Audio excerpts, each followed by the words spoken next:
Okay, everybody, let's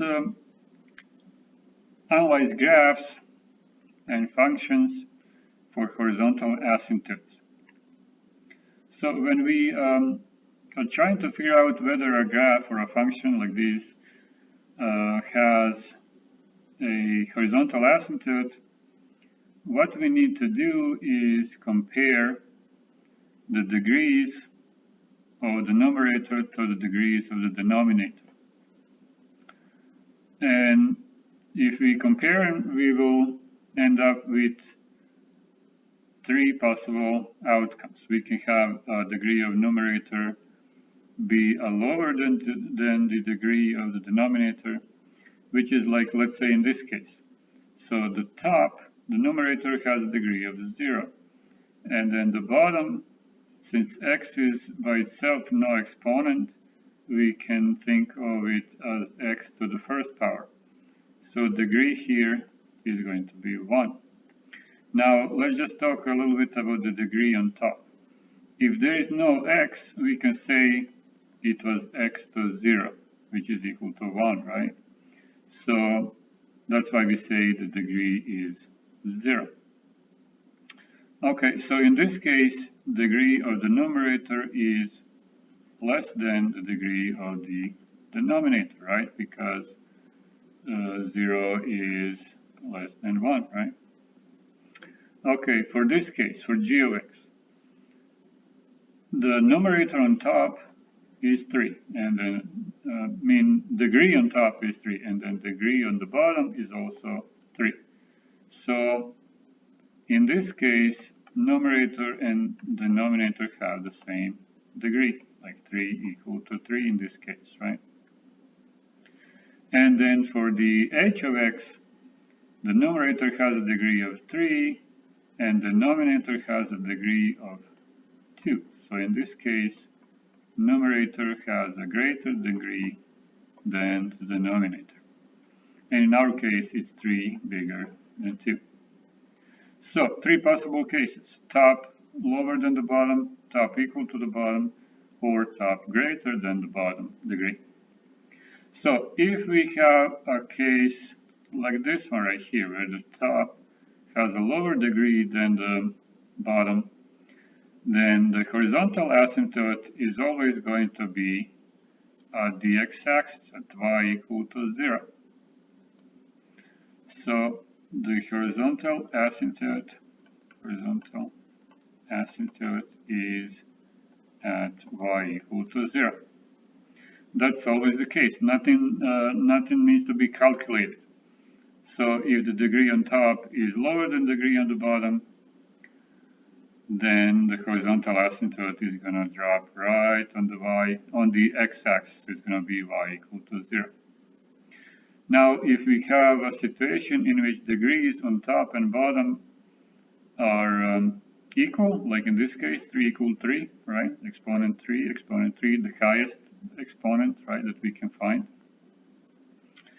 Then the horizontal asymptote, and I already have it here, is going to be the ratio of the coefficients in front of the terms with the highest exponents.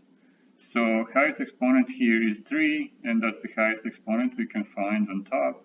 That means we will use 6.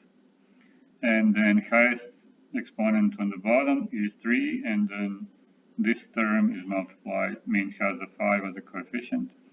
So we will use ratio of these two numbers. Again, why are we using these two numbers?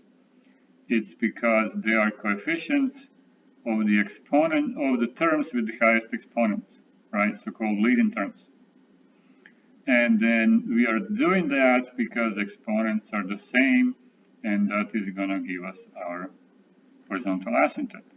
So again, if exponents are the same, like 3, 3 in our case, then the horizontal asymptote is going to be the ratio of the coefficients in front of the terms with the highest degrees.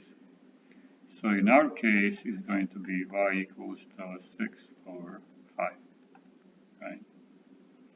Okay, and then the last case is when we have a numerator higher than the denominator, I mean degree of the numerator higher than the degree of the denominator.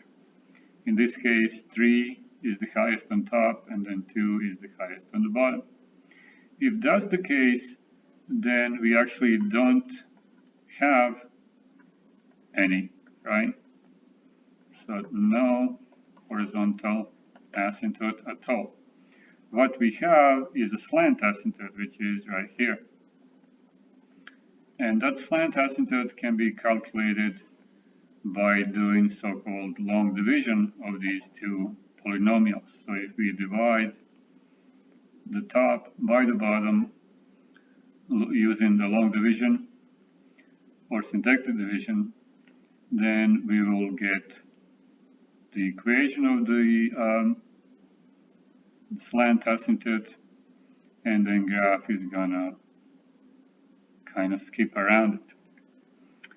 So again, if the numerator has a higher degree than the denominator, then there is no horizontal asymptote. What we have is slant or oblique asymptote.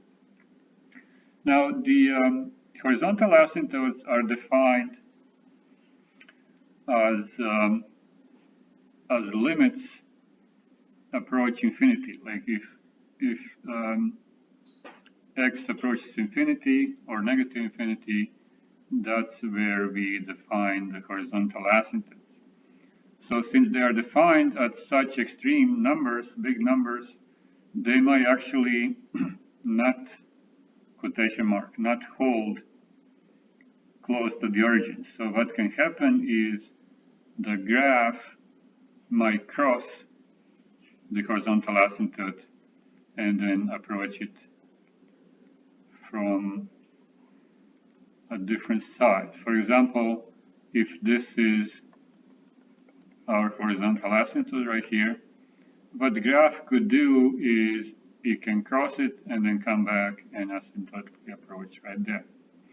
That's still a horizontal asymptote, it just didn't hold close to the origin. It's going to hold everywhere else as we approach infinity.